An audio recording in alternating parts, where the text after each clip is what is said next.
Musyawarah Nasional Partai Golkar memutuskan Bahlil Lahadalia sebagai Ketua Umum DPP Partai Golkar untuk periode 2024 hingga 2029.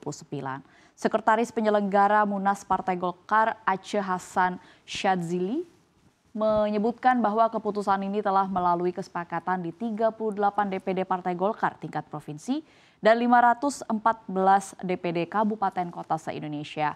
Keputusan ini juga melibatkan seluruh ormas dan organisasi sayap serta melalui pandangan dari para dewan. Seluruh peserta Munas dalam rapat paripurna Munas Partai Golkar tahun 2024 juga memutuskan Bahlil Lahadalia sebagai formatur tunggal Partai Golkar. Dan dengan demikian Bahlil diberikan mandat untuk menyusun komposisi dan personalia Partai Golkar periode 2024 hingga 2029.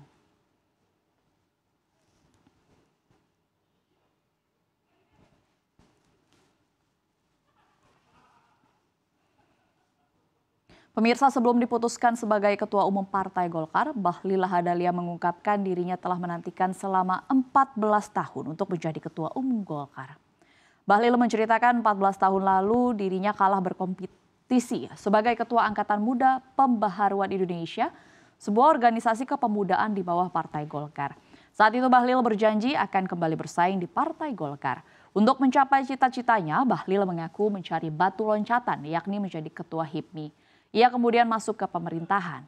Bahlil mengaku untuk menjadi pengurus Partai Golkar sangatlah sulit, oleh karenanya ia harus melalui waktu 14 tahun. Bahlil menambahkan Partai Golkar sangat lekat dengan pemerintahan. Untuk itulah Bahlil kini mencoba mengambil hati pemerintah.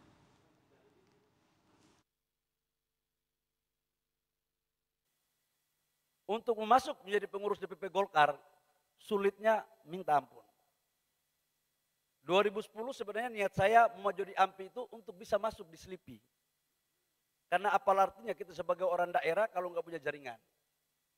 Ternyata kalah saya di AMPI. Untuk membuat haluan saya agar tidak terus terhalang, saya fight di HIPMI.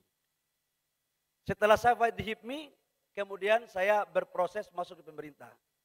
Saya bilang, 14 tahun sudah barang ini. Ini momen yang paling tepat untuk kita ikut kompetisi di Partai Golkar. Dan memang Golkar ini nggak bisa kita hindari. Bahwa memang ada proses kolaborasi yang efektif dengan pemerintah. Karena dulu kalau Dev tidak didukung oleh 7 gubernur, belum tentu Dev menang jadi ketua AMPI. Jadi jangan salahkan saya kalau kemudian sekarang saya mencoba untuk mengambil hati pemerintah, kira-kira begitu.